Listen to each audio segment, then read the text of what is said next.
Hey everybody, it's Master Gallengeist here, bringing you my review for the season premiere of Agents of S.H.I.E.L.D.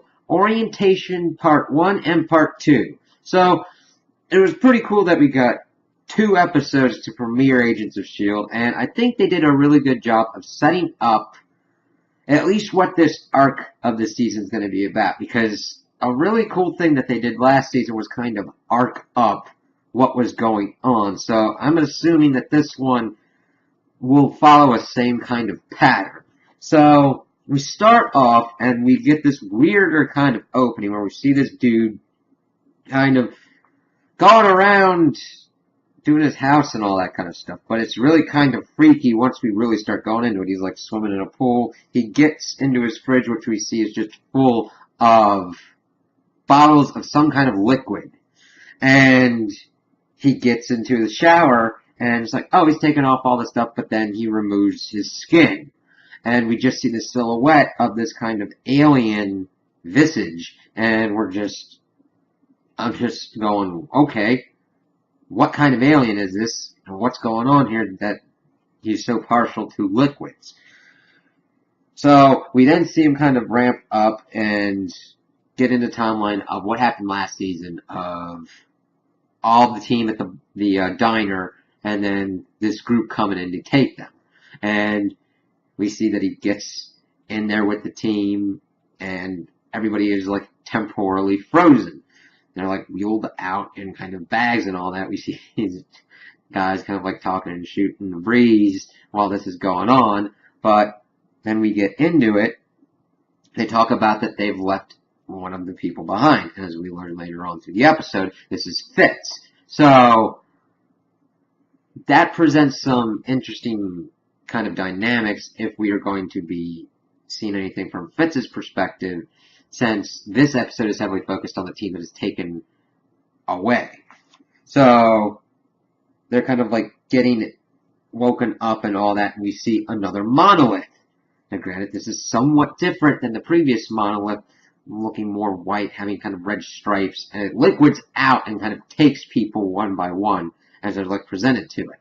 And of course we see Coulson kind of come out first.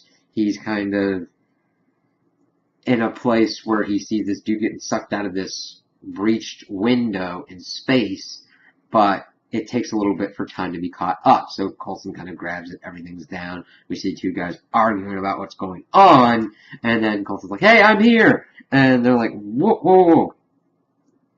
Who are you?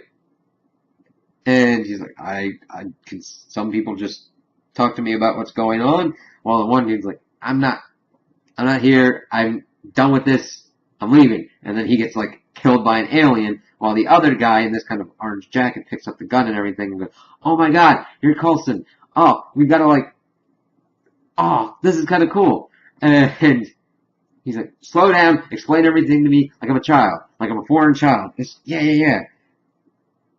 But, where are the others? We gotta wait for the others. And he's like, okay, the roaches are Varel, Nexian. They kind of surf gravity storms. They breached and sealed this kind of section. And he's like, well, I'm the Green Party. I'm part of the True Believers. Kind of like that little nonsense Stanley would always call people the True Believers and all that. That was a kind of cool thing. So, before he really gets into it, Max punches him and just knocks him out. Coulson's like, dude, why'd you do that? He's like, well, he was a dirty dude with a gun standing next to you, so I didn't want to take any chances. And Max's reactions to all of this would have essentially been my reactions of, this is like the last shit straw to take out everything. He's just like done with all of it. So, then we get to Yo-Yo and Simmons kind of getting into it. Yo-Yo comes out and starts going at this person with the gas mask, but we find out it's Simmons. They're looking at the people on the ground that are dead. They're trying to figure out what happened to them, seeing that they're kind of mummified and that the liquid has been sucked out of them. You're like, what the hell's going on here? So they group up with Mac and Coulson and talking about them going in, that they're in space, that they're aliens, so we gotta figure out what's going on. And thereby we see that the door that the shutter that had shut off the outside of space opens up, and we see this dude floating with this Star-Lord reminiscent kind of mask. So we're like, ooh, what's he doing? So we then also get to May, and she gets the real short end of the stick with her temporal displacement, being pretty much transferred into a part that her leg gets pierced by this pipe.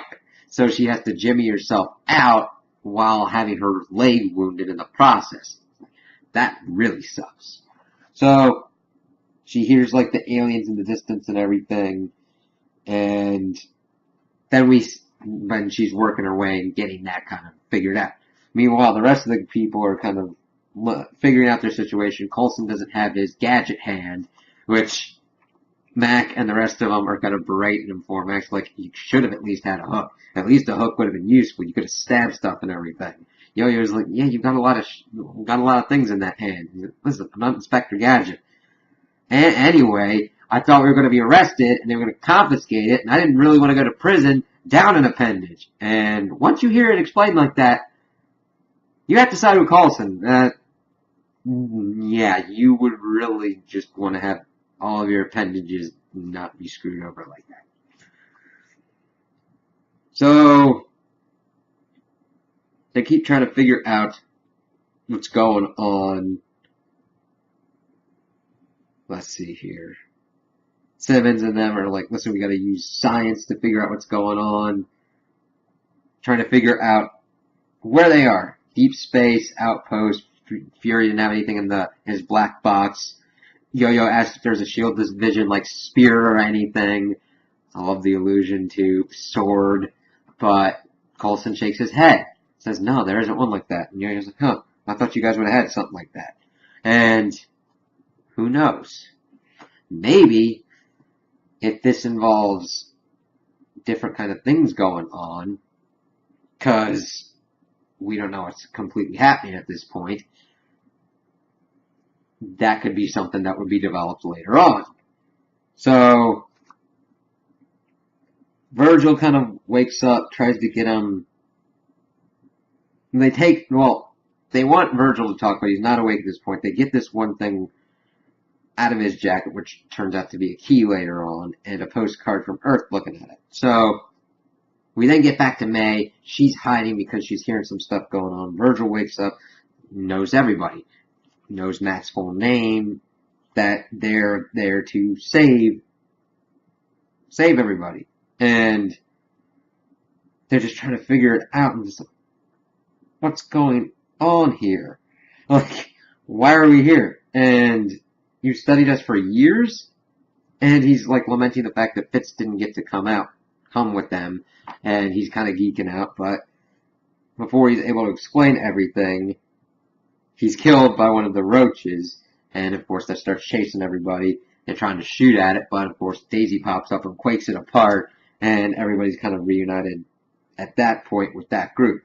May sees a masked dude dragging in a body, cuts out this thing from one of their arms, which we learn later on is called a metric, and kind of just like leaves, digging through the pockets, trying to get any kind of valuables.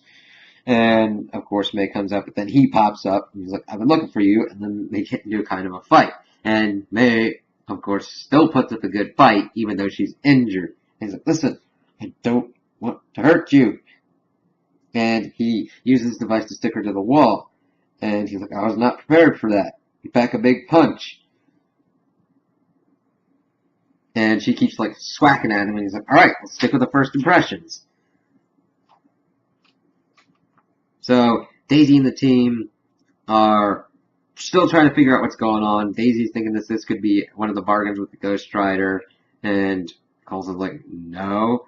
And then they start going even. I love this scene, was really kind of cool because they're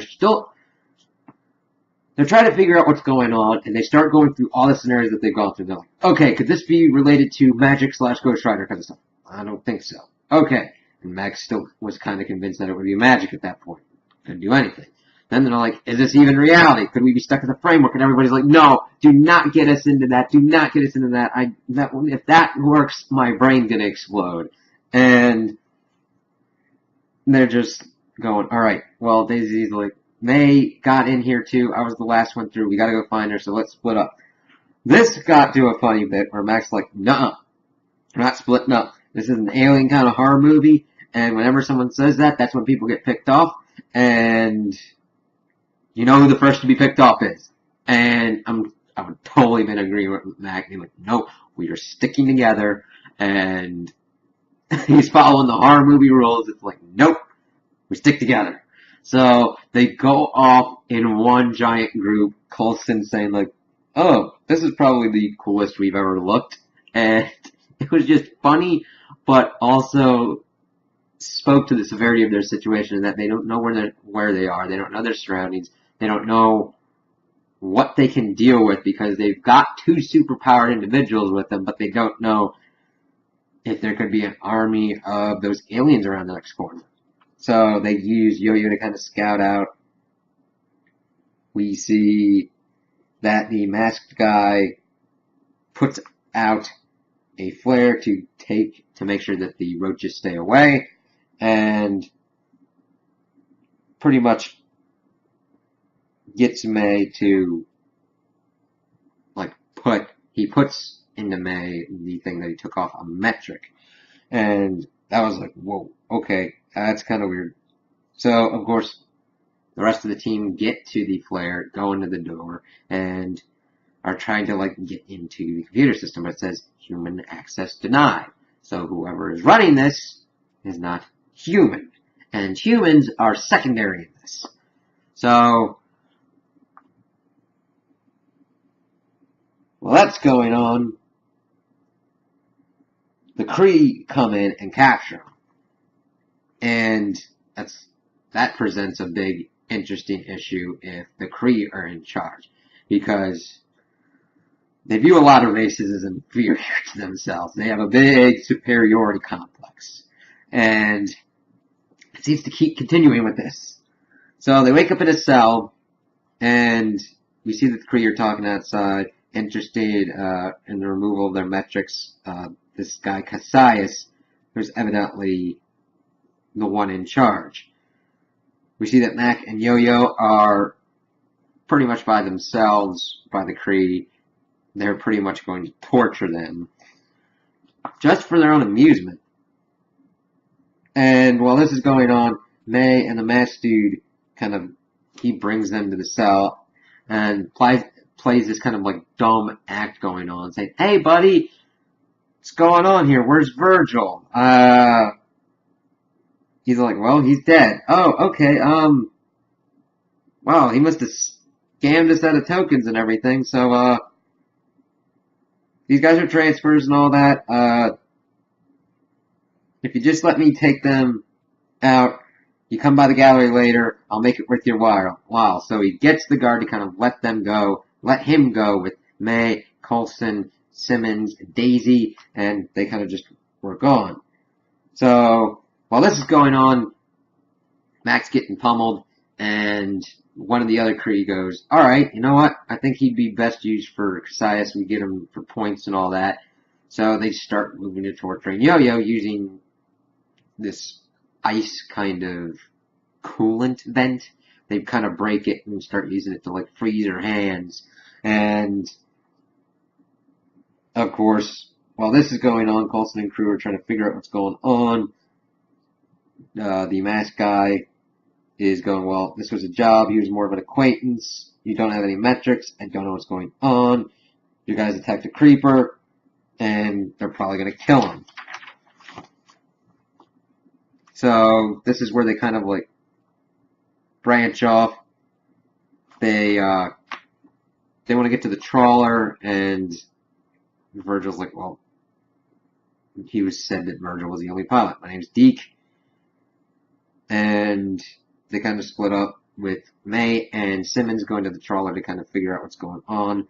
Maybe get above what's going on to send out a signal to Earth.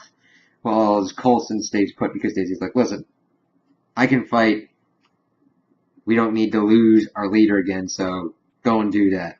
And they have had Deke stuck to the wall because they wanted to get answers. And Coulson's questioning him, what do they want? the Kree want submission and just figuring out what's going on. We see that while this is going on, May and Simmons are able to get above the field and see that Earth is destroyed. And this presents some issues. They're trying to figure out what's going on. Daisy gets in and helps Mac and Yo-Yo take out the Kree and kills both of them, which presents some problems later on. And Coulson's trying to figure out, well, why was this place built? No, the humans built it. And he's trying to figure out where Coulson's from. And that he says that this place was built about like 90-some odd years ago. And Coulson's like, that's impossible. It couldn't be built in the 20s. He's like, you don't have a metric. Wisconsin, Pi, like, what year? And he's like, oh, that monolith was different. So this is time. They've traveled through time and are in the future. So that's a pretty kind of cool place. That's kind of where the first part ends. And we see that the postcard has writing on it, and it says working on it, Fitz. So I hope that they present some portion of seeing Fitz trying to figure out, one, what the hell happened, and two, how to get everybody back and get everything back right. That could present some interesting scenarios. So everybody everybody gets back together. Tess pops up. She's a friend of Virgil, learns it from Deke, and she tries to get his help, saying, you know what, whatever Virgil is going to pay you, I'll double it. And he's like, you don't know what you agreed to. And they continue going on. So this is where it kind of gets down to nuts and bolts. We kind of see everybody getting together. We're learning more of the stuff that's going on. This is called the Lighthouse. It was like this bunker that was built on Earth. Everybody does what they need to survive in the role. And that the only people that knew that about S.H.I.E.L.D. were these elders that were killed, and evidently Deke was linked with them because we see him and Tess kind of talking about it later on. So that's where Virgil got everything and why he believed that agents of S.H.I.E.L.D. would come from the past to save them.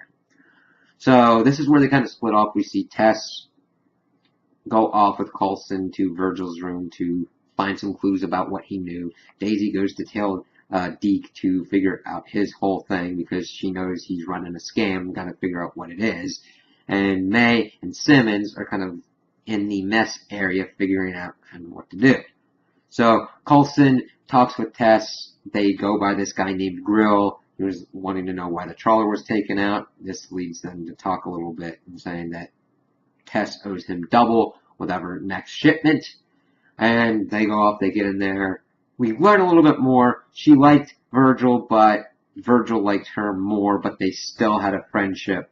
And they were kind of going through all these artifacts. We get some interesting tidbits of her being like, wouldn't it be weird being on Earth out in the open with all the things going on in Sharknadoes? And Coulson's like, well, Sharknadoes weren't real. They were entertainment. And just seeing those kind of things having to be corrected was just kind of funny. So they're in the room and kind of going through all the stuff, and Coulson is able to find this book that has some writing and everything that was hidden. So he goes, well, I don't know what this means, but it was important enough to hide it from people, so we have to use this to figure out something at some point. So it's like, alright, let's see what this is doing. While this is going on, we see that Daisy follows Deke and gets to his kind of den area.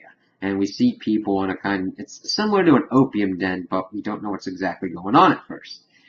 She gets in and we see Deke is in one of them, and Daisy goes in and goes, I found your little weird-ass opium den kind of thing, but then she goes down to sleep and wakes up in a kind of really shitty version of the framework.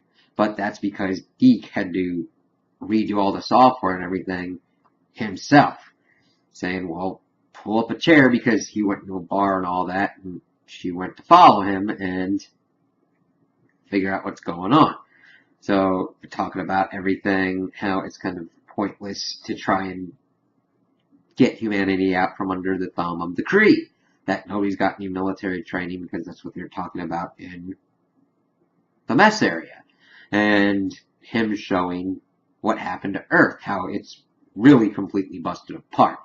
And then he sees the thing of Daisy Johnson. He's like, "You're Quake. You're the one who quaked the world apart. You're the one who caused this." And at first, I was thinking that they were going to be tying it with Avengers Infinity War, and that this destruction of Earth could be a possibility of what happens if Thanos isn't stopped, or something to that effect, like another kind of multiverse timeline, which possibly could happen if the agents are able to reverse what's going on. But I kind of liked that they went into this direction, saying, well, we've seen that Daisy has been able to control her powers. What if she went onto a Hulk-like proportion and was unable to control her powers and do a devastation such as this, destroying the Earth? That was an interesting and kind of credible threat. We'd have to see what could lead up to that, but we know that Daisy at this point would try anything to stop that. So I'm kind of intrigued to see how that part kind of fits into it. So we get to May and Simmons. They're watching everything going on. We see two of the kind of Kree that we've seen before, and this woman Kree who looks different. So she evidently is a higher Kree than them. They pretty much do a food kind of thing. Everybody kind of like rushes, and in the rush, somebody's food is spilled and taken, and he gets out a knife and tries to stab the other person, but stabs one of the human servants because some humans are taken into the service of the Kree, and he's wounded badly. So Simmons goes and cauterizes the wound, and this, of course, makes the Kree take her, but not before killing the one dude that stabbed the servant with a pretty cool, interesting ball weapon. Holy shit. So Coulson and everybody gets back, and learns that Simmons was taken, so they're trying to figure out how to get to Simmons. That was one of the things that happens when Stacey was tailing Deke, trying to figure out how to get to Simmons and save her. And while this is going on, they're just kind of, oh god, how do we stop? How do we fix everything that's going wrong? So they kind of get the idea of stealing one of the Kree tablets, because the guards are using tablets to kind of look at the metrics of the humans and do their kind of stuff. They are able to obtain one, but not before this whole renewal process is going on. And that gets called into effect because we see that Simmons is taken up to Cassius, and she's told to bathe and everything, and she kind of feeds lines that she has learned from her mother to heal and all that, and that she was from processing, that she had removed her own metric, because we see Cassius is talking about like beauty, pruning this kind of plant that's got grapes on it, and offers some of the grapes to her. And he's like, well, if your skills are as good as this, I'm interested to see what goes on with my servant. And tells the Kree woman to do a renewal. So we find out that this renewal process means that the lowest earners fight to live.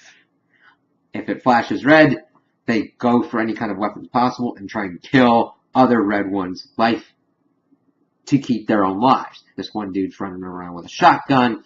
While this is going on, Coulson, Mac, and the rest of them are trying to pretty much get their metrics going on and make sure that they can blend in effectively.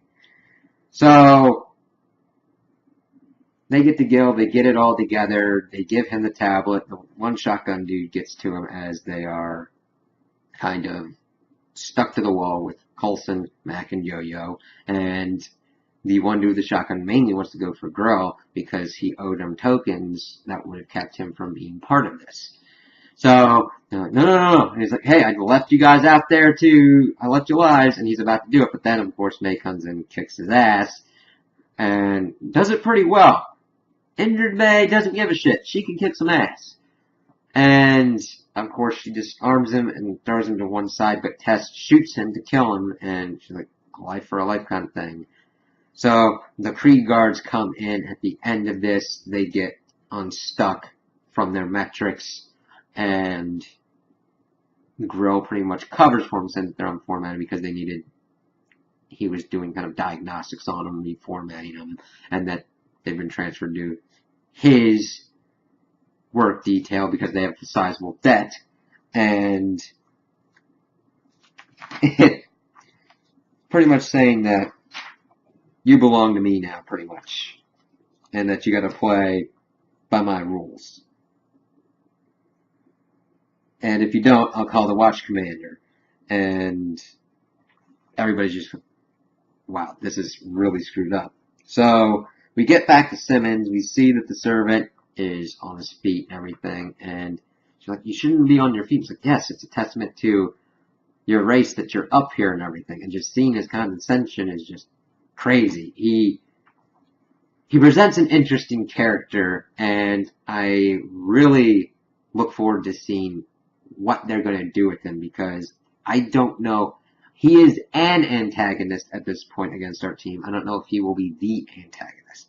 Talking about other kind of stuff from Creed that we had seen him talking about the view from the place from outside. The view is just as beautiful, or maybe more so, than Hala. So I don't know if Hala is the Creed homeworld or one of their colonies, but that introduces some intriguing kind of concepts. So, okay, Cassius runs this. What is his order in the ranking of the Creed? So we see more of him talking about this, talking to the servant. He's wondering about the wound healing. He's like, well, the tunic will cover that. That's fine, but his face is marred. And Simmons is trying to say, I can fix that, but he orders the servant to be killed, and he is, and she's like freaking out, and he tells her, silence, you must learn silence. And he has taken this kind of liquid thing out of the servant and put it into Gemma's ear, and she can't hear anything. So now she has pretty much been put into the servitude of Cassius, and she's painted and everything, and can't hear anything except when she's brought in with the other ones, and then Cassius talks to her directly. You're like, oh, okay, you look wonderful, you're learning well, and just in time for my guests. And then we see a ship pull up outside, and that's where it ends. So they're in a pretty tough situation. They did a right amount of tension and peril that our team is in, and putting them in a really good back foot. So they've got a lot of work to get through, get acclimated to where they're at, come up with a game plan, and try and get back to their time and avoid this dark future for Earth. And I'm really excited to see how they do that and what's going to be happening through the rest of the season. So those are my opinions on the episodes. Tell me what you guys think in the comments below. If you liked it, if you didn't like it, if you agree with me, if you disagree with me. Also like and subscribe, and I hope you have a good day.